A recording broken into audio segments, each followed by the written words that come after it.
We are the sexagenarian sages. We are here to bust the myths around sex and aging. Today, we're going to talk to you about reigniting a sexless relationship. What's kind of a general definition of a sexless relationship? Well, it's generally considered to be sex less than 10 times per year. I don't like that definition. For one thing, I don't like it being based on quantity. You could be having sex 10 times a year and it's just kind of, meh, okay. You could be having sex less than 10 times a year, but it's what's right for you. Our definition of a sexless relationship is where one or more of the partners is not getting their sexual needs met. Right. We were in our own sexless relationship for almost a decade. Yeah.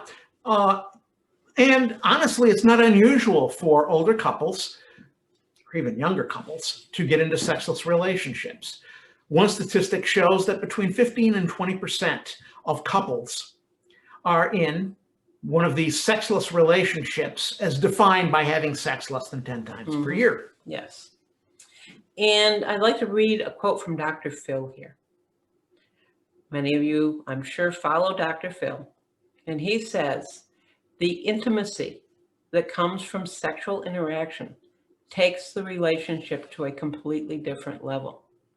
Keep sex on your list of priorities. And I know when we were going through our own period of sexless relationship, it did affect other parts of our relationship. A lot of distance developed between us. And I actually was trying to convince myself that I was okay with it.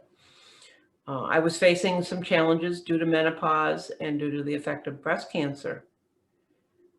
But the truth was that I missed the closeness, I missed the intimacy, and I missed the sensations of having sex.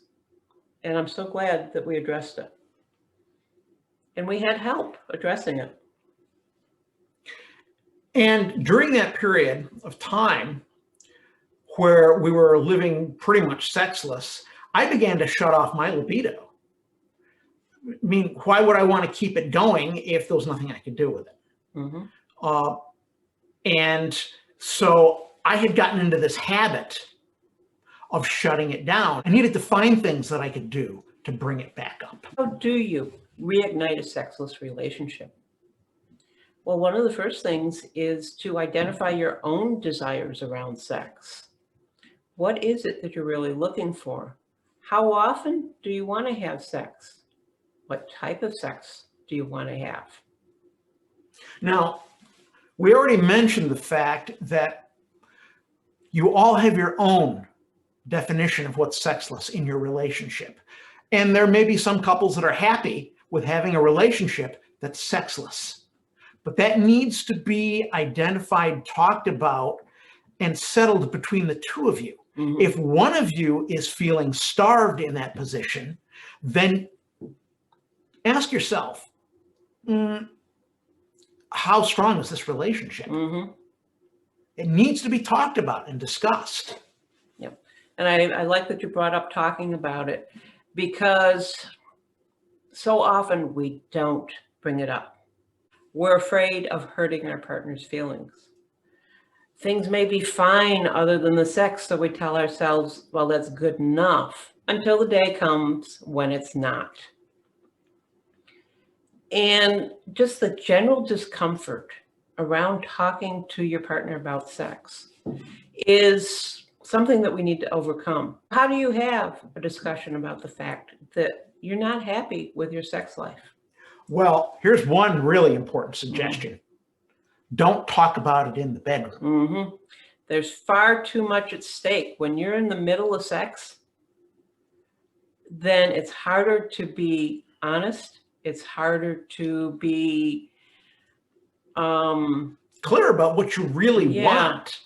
The emotions muddy things up. Yeah.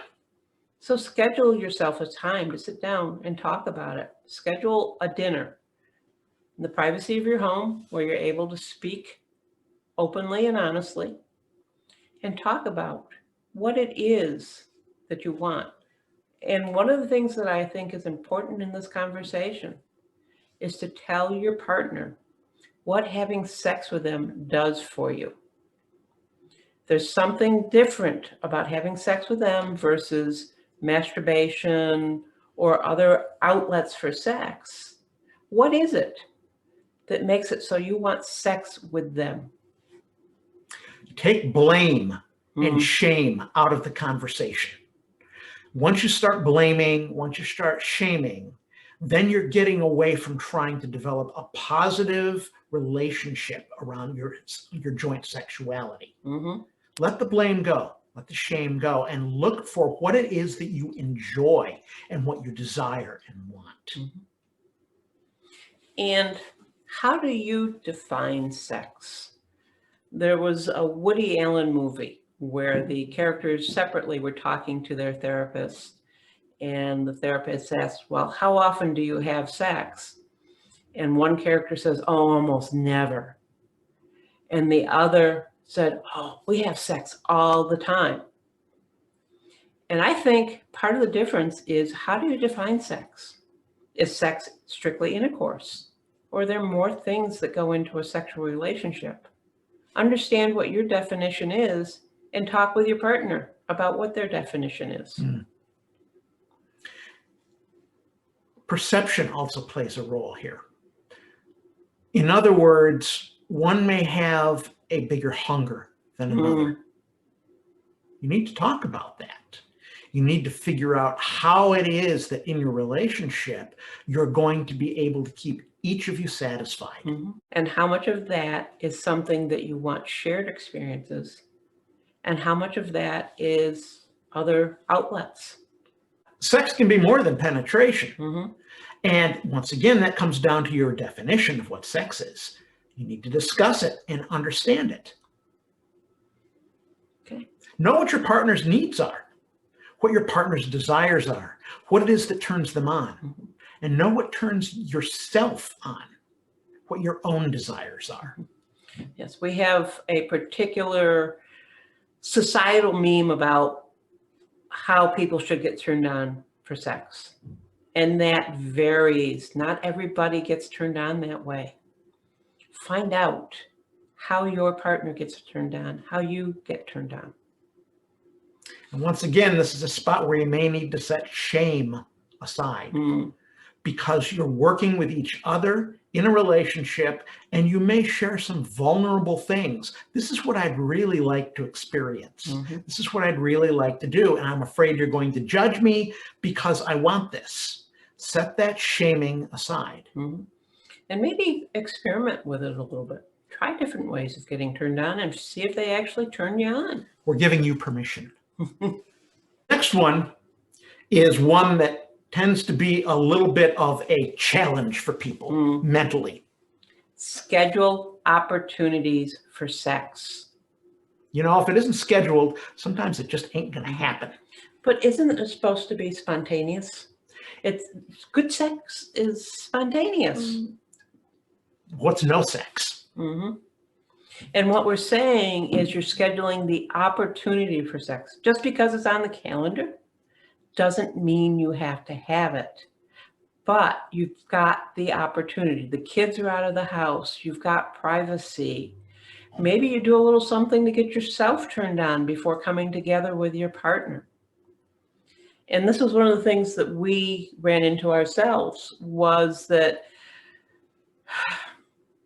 it just wasn't happening spontaneously.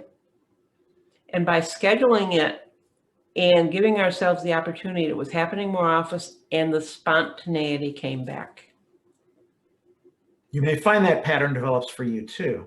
When you give yourself the opportunity, over time, the spontaneity may reappear. Okay. Now, one of the things that really helps with this is to have an objective, compassionate third party in the form of a sex coach. We are sex coaches. You can contact us and we can do a discussion with you and see if we can help you out with that. We hope we've given you some helpful information. Subscribe to our channel So you can follow us. We'll be dropping a new video every week. If you have questions, reach out and contact us. Don't let your sex life just die if you still want to have a sex life. Reignite it. Get it going again. Don't just let it go. And I will tell you from personal experience, getting it back feels so good. Okay? Great. All right. Thank you for watching.